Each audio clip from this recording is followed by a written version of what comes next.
Assalamu alaikum. Wa alaikum assalam. Özden kısa tanıştığım basılı. Benim ismim Abdusattar.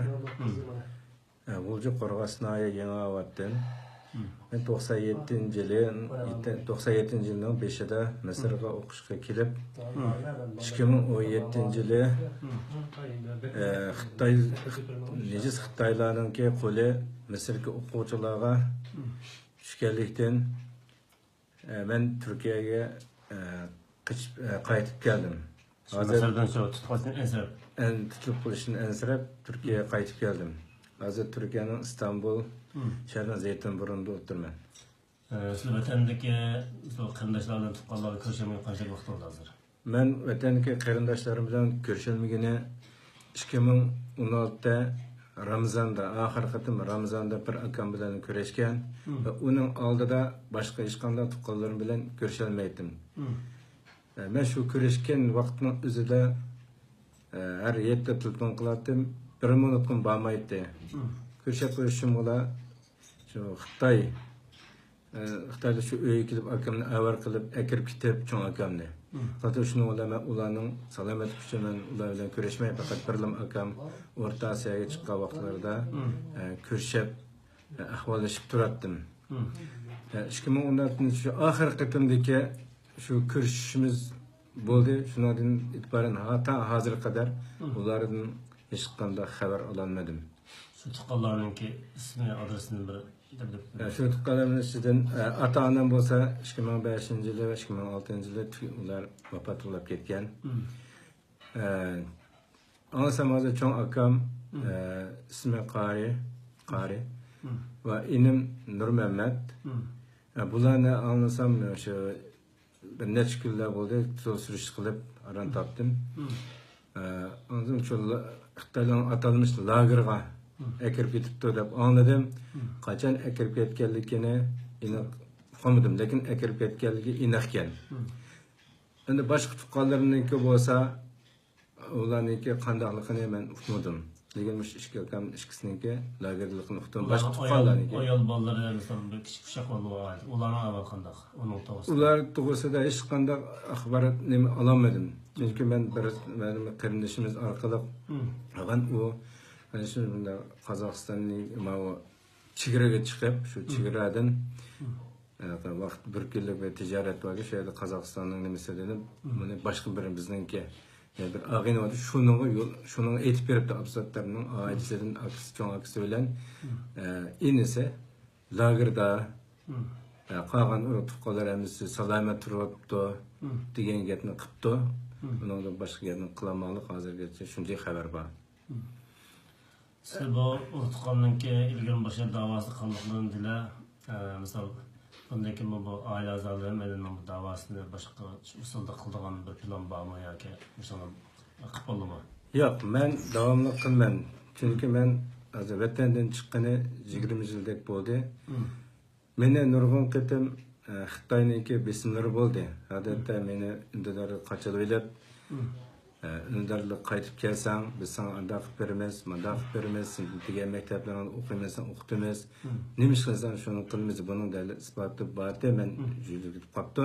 Ammo shu sohaninki rasmlari bor. Ammo men qaytib ketmadim. Chunki men ham meni shu Misrga kelgan qarindoshlarimning bir narsasi ma targ'ib qilgan. Siz uzun yil bo'libdi.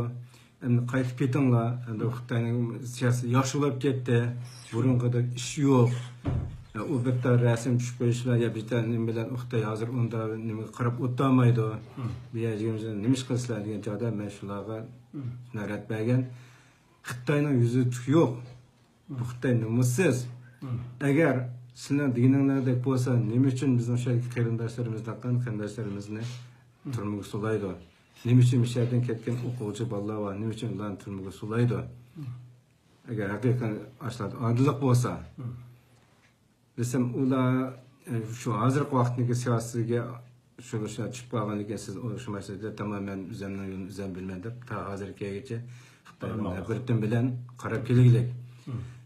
Men uning oldida Turkiyaga ancha kelib bir qism tashkilotlar va bir qism faoliyatlarga qatnashganlar.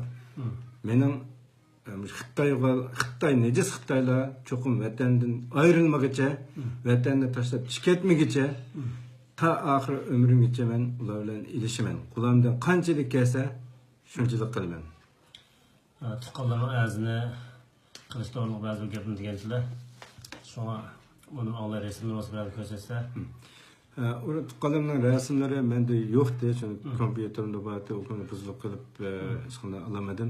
Lekin menda bir inim bor. İsmi İbrahim Süleyman. G'o'lji shaharlik, o'shadan Bayko'ldan.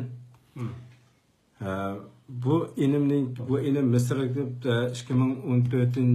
2015 yili 6 oyda vatanga qaytib ketib, 6 oyda shu Aydın'da akitmo 6 oyda yo'qolib ketgan. Keyin uni surish qilib qo'ysam, 12 oy atrofida chiqib ketgan.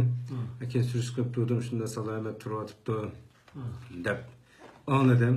Keyin bu doqa shu Xitoyningki atalmış lagerga akir kitibdi bunun o'zini, dadısını Süleyman Qarem, apsini ve bir de inisini, tötini akir kitibdi.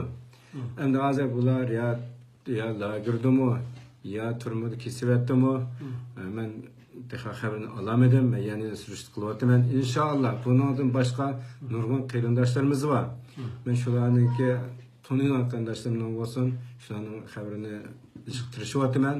Men yana topa olsam, shularning ustida yana guvohlik beraman inshaalloh. Rahmat. Lekin ma'lumotlar olaylik. Mening endi Dünya Birleşken Devletler Teşkilatı olsun, Avrupa İnsan Hakları Organı olsun, Xalqaro Kechirim Teşkilatlarından, Türkiye Cumhuriyeti Başbakanı Hürmetli Erdoğan Efendimden tuqqanlarimizniki ve şundaqla vatanimizga barliq qandoshlarimizniki hozirgi ahvolidan Xitoyga bir ishga xabarini berishini va shu tuqqanlarimizniki shu lagerdan chiqarib berishini o'tinib so'rayman.